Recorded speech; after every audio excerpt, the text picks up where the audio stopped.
Hello, in this tip, we're going to talk about how PowerShell's pipeline parameter binding works. So to understand parameter binding, you first need to understand how function parameters work to some degree. So to demonstrate this, I have a function here called getSomething, just a very simple function. And I have one single parameter called item on it. And inside of there, to run some code on that value of item, I just have a write host command, and it's just going to say you pass the value, whatever the value of item is, into the function.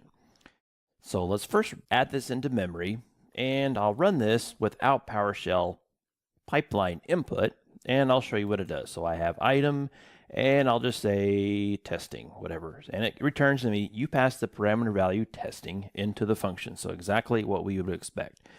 Well, maybe at first I don't change it at all, and I want to pass PowerShell is awesome into it. So maybe I just want to try that without making any changes. Then notice that it'll say the input object cannot be bound to any parameters, blah, blah, blah. That is the common error message that you'll receive because it is a parameter binding exception.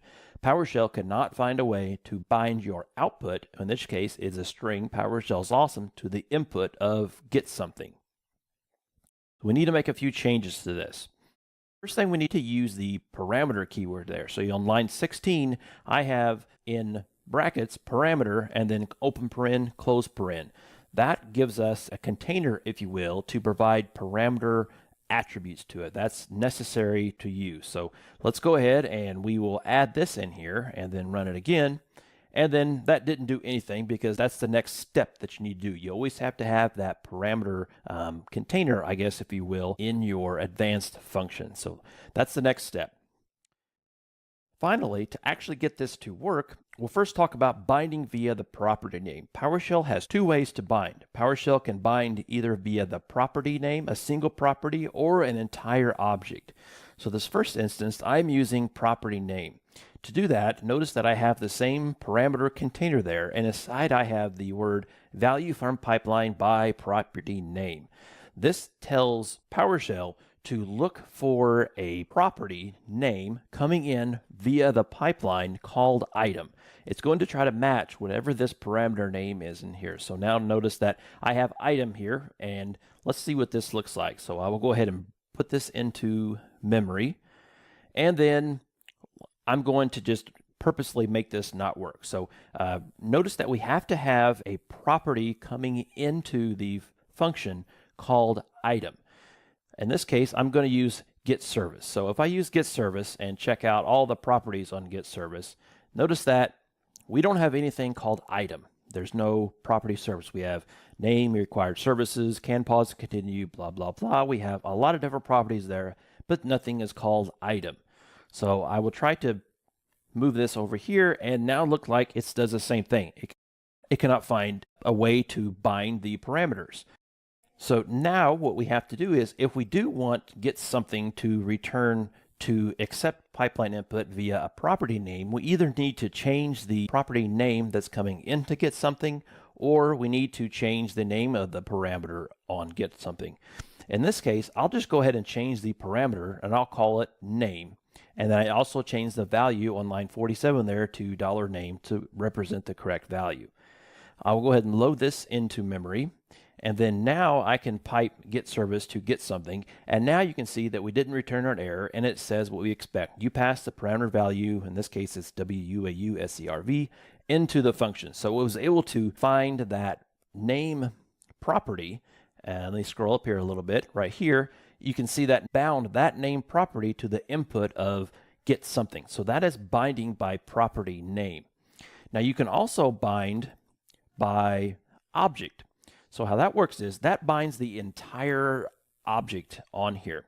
So in this case, I have getSomething again, and then now notice on line 57 there that I have changed value from pipeline by property name just to value from pipeline. That is technically called accepting pipeline input by value, not by property name. and I've changed the name of this service. However, in this case, the name really doesn't matter whatsoever. It's not binding by the name, it's binding by the type of the object. And in this case, I'm not defining an object type in this parameter, so it could be just anything. So to demonstrate how this works is I will go ahead and bring this into memory, and then I will pass this over, and now that you notice it has the exact same thing. You pass the parameter value WUAU_SERV into the function. But notice on line 60 there, I changed that up. I'm actually referencing the name property within the function itself. So instead of $name, it has $service.name. The $service represents the entire service controller object. So to show how that works is, let's say that if we go to get service, let's see what kind of object type get service returns.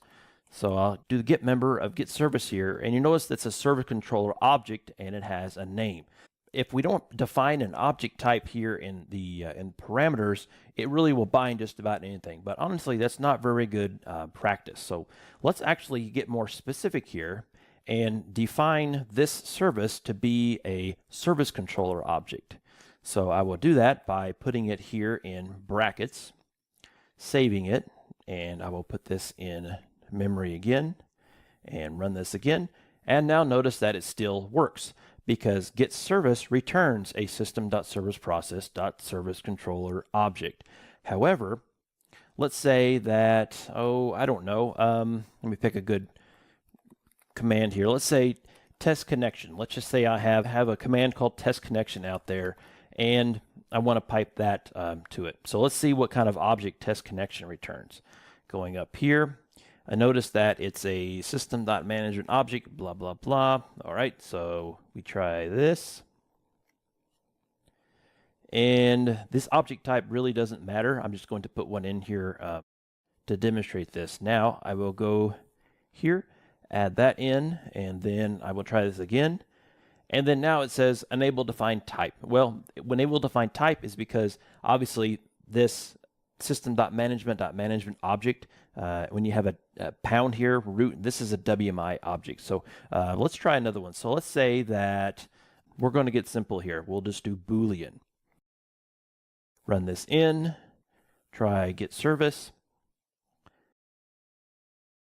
Now that you can see that it failed with that familiar error message, parameter binding exception, because get service actually returns a service controller object. So to look at that again, going up here, notice that system.serviceProcess.serviceController, it did not return a Boolean object. So we could, if we change this back to the original service controller object and try to run this again, now that you notice, it will work. Whenever it binds by object or by value, it tries to find the specific object type and it will bind it to that. So that's been how PowerShell's pipeline parameter binding works. Thanks for watching.